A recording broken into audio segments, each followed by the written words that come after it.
Two agents, same team, completely different training plans. This is my weekly recap as a team leader at Real, episode 15.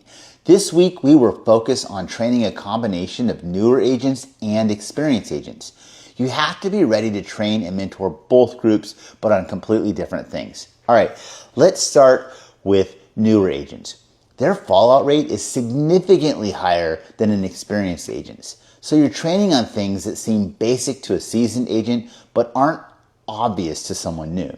Before you write an offer, for example, you can't just take a lender pre-approval letter and run with it. You need to actually get on the phone with the loan officer. You need to understand how long they need for the loan, how long they need for the appraisal, whether the buyer needs a credit or not. You need to understand all the different terms of that loan. Only after that are you ready to actually submit an offer. An experienced agent, they already know that, right? A newer agent, they don't.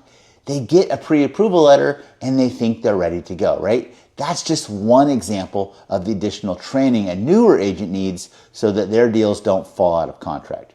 Now, experienced agents, guess what? They're also not all created equal either. Some got absolutely fantastic training from their prior brokerage or team leader or mentor. They're already good to go. With them, your job shifts. You're giving them a way to create freedom in their lives, right? Helping them build their own organization to create the lifestyle that they want to live. Then you have the other type of experienced agent. They know the basics, but there are gaps on what they know.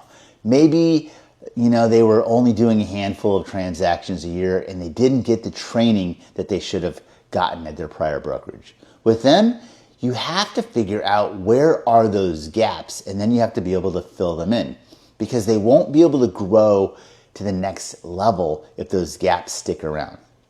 Now that's the balancing act, right, of this role, being a team leader. Meeting people where they are, teaching fundamentals from scratch, giving room to build an organization, or filling in gaps for someone who's been doing this a while but missed the pieces along the way. All right, now let's get into some shout outs, all right? These are the funnest part of this, right? Because this week, it was a great one. The team put 11 deals under contract. Andrea got one. Heidi got her first one with our team. Grant got one. Billy got his first one with our team. Diksha got 3, Megan got 2, and Kayla got 2. Great job, everyone. Super excited for you all. Oh, and by the way, I'm also really excited to welcome Veronica, Valerie, and Matthew to our team. All right, my friends, that's our wrap on episode 15. See you next week.